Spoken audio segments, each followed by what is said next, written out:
आजकल जिससे भी मिलो वह केवल अपने दुख की बात करता है।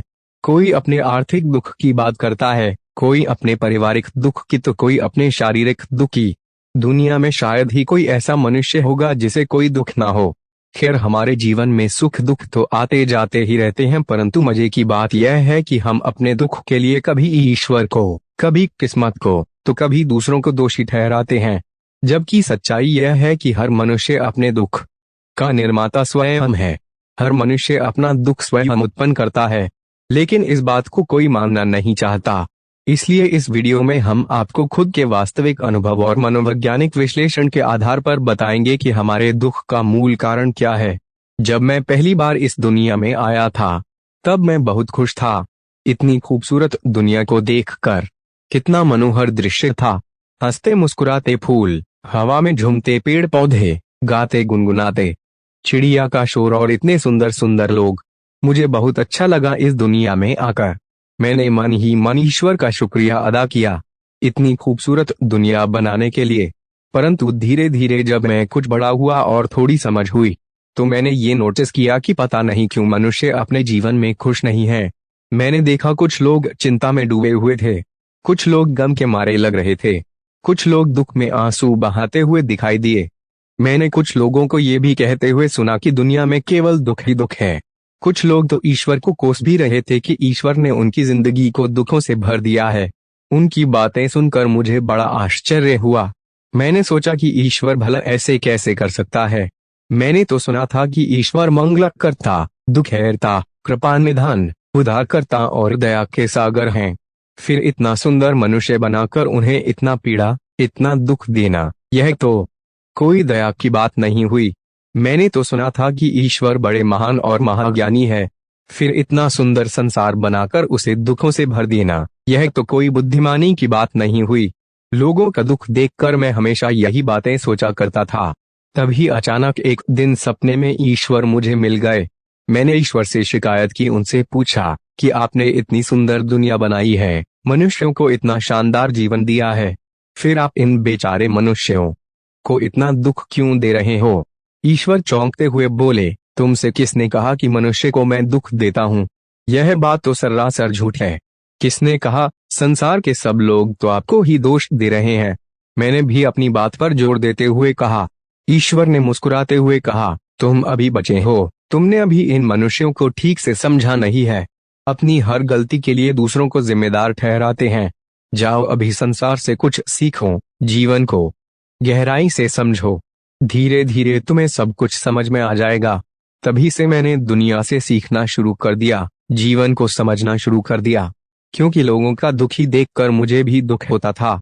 इसलिए मुझे किसी भी हाल में इस प्रश्न का उत्तर ढूंढना था कि मनुष्य के जीवन में इतना दुख क्यों है, आखिर मनुष्य इतना दुखी क्यों है।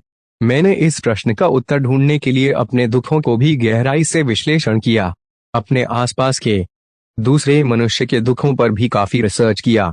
और आज जब मैं जीवन को काफी हद तक समझ गया हूं, तो मुझे अपने प्रश्न का उत्तर मिल गया है। अब मैं जान गया हूं कि जीवन में दुख नाम की कोई चीज नहीं है। जीवन तो बहुत ही शानदार घटना है। दुख तो मनुष्य अपने लिए स्वयं पैदा करता है। आइए सकारात्मक सोच विकसित करने की कला सीखें। दोस्तों, मैं जानता हूं कि आप लोग इस बात पर यकीन नहीं करेंगे, क्योंकि कुछ सालों पहले मैं भी आपकी तरह ही सोचता था। आपकी तरह मैं भी सोचता था कि मेरे जीवन में केवल दुख ही दुख है। कभी गरीबी का दुख, कभी दिल के टूटने का दुख, कभी असफलता का दुख, तो कभी किसी अपनों को खोने का दुख। परंतु कितना दुख झेलने के बाद भी मुझे ईश्वर पर पूरा विश्वास था कि वे कभी किसी को दुख नहीं दे सकते। ईश्वर के ऊपर मेरे इस अखंड विश्वास का कारण यह है कि मैं अपने कुदरती स्वभाव से ही धार्मिक आध्यात्मिक स्वभाव का व्यक्ति हूँ। जीवन के हर कठिन मोड़ पर ईश्वरीय शक्ति ने मुझे सहारा दिया है। मुझे हर पल अपने अंदर ईश्वर के होने का एहसास होता रहा है। लेकिन आप यह मत समझना कि मेरे विचार ईश्वर पर मेरी आस्था से अभिप्रेरित है। मैंने खुद के ऊपर काफी प्रयोग भी किए हैं। इसके साथ साथ मनोवैज्ञानिक सिद्धांतों के आधार पर काफी रिसर्च भी किए हैं, और काफी रिसर्च करने के बाद अब मुझे समझ में आ गया है कि हमारे दुख के लिए भाग्य या ईश्वर जिम्मेदार नहीं है। हम खुद ही अपने लिए सुख या दुख चुनते हैं। हमारे दुख का एकमात्र कारण है हमारे स्वभाव और प्रकृति के नियमों के साथ संतुलन न होना। हमारे धर्म ग्रंथों में काम, क्रोध, लोभ, मोह और अहंकार को मनुष्य के दुख का मूल कारण बताया गया है और मनुष्य को इन पांचों विकारों से छुटकारा पाने की बात भी कही गई है। लेकिन मैं इनसे छुटकारा पाने की बात नहीं करूंगा, क्योंकि मुझे पता है कि आज के समय में इन पांचों विकारों से परे होना किसी भी मनुष्य के लिए लगभग असंभव बात है। इसलिए आज मैं बात करूंगा हमारे जीवन और प्रकृति के बीच संतुलन की। परंतु सबसे पहले हमें ये समझना होगा कि काम, क्रोध और लोभ, मोह और अहंकार हमारे दुख के निर्माण में किस प्रकार अपनी भूमिका निभाते हैं। संसार में अच्छे लोगों को हमेशा दुख क्यों मिलता है? श्रीमद् भागवत गीता में भगवान श्री कृष्ण कहते हैं कि ये संपूर्ण जगत प्रकृति के अधीन है और इस जगत के सभी प्राणियों को प्रकृति के नियमों के अनुसार चलना पड़ता है। लेकिन हम इस पृथ्वी के सबसे बुद्धिमान प्राणी मनुष्य इतने मूर्ख है कि हम प्रकृति के विपरीत चलना चाहते हैं। हम जानते हैं परिवर्तन संसार का नियम है, कभी दिन कभी रात, कभी सर्दी कभी गर्मी, कभी धूप कभी छांव, कभी दुख कभी सुख, यह सब सृष्टि के जीवन चक्र का एक हिस्सा है। फिर भी हम चाहते हैं कि जीवन में सब कुछ हमारे अनुकूल हो। हम जानते हैं हम जैसा बीज बोते हैं वैसा ही फल हमें मिलता है। फिर भी हम चाहते हैं कि हम बीज बोए बबूल का और उसमें से आम निकल जाए। हमारे अधिकांश कर्म तो प्रकृति के विपरीत होते हैं, लेकिन हम चाहते हैं कि परिणाम प्रकृति के अनुकूल हो।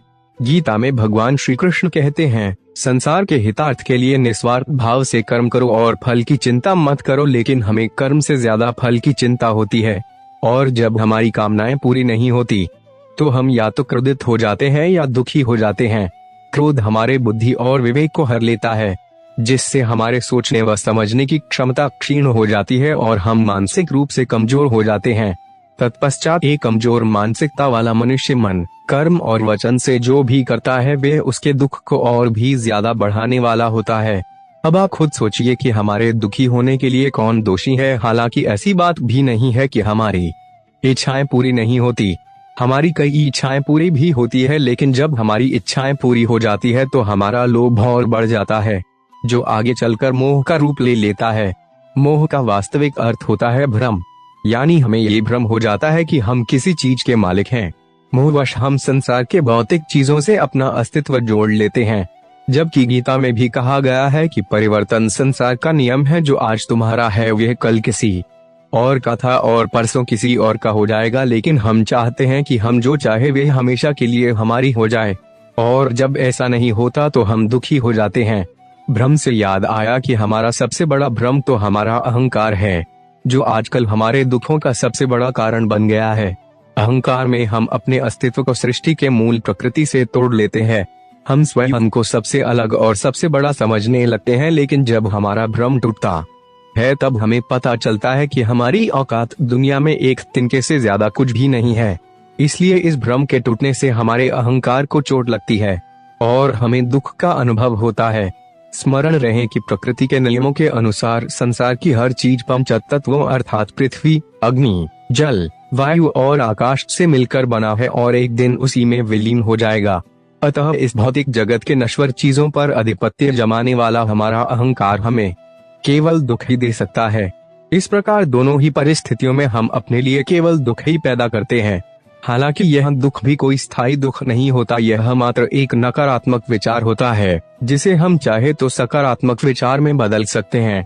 परंतु हम दुख के असली कारण को समझने की बजाय यहाँ भी एक भ्रम पाल लेते हैं कि यह दुख मेरा है, इसलिए फिर हम दुख को पकड़ कर बैठ जाते हैं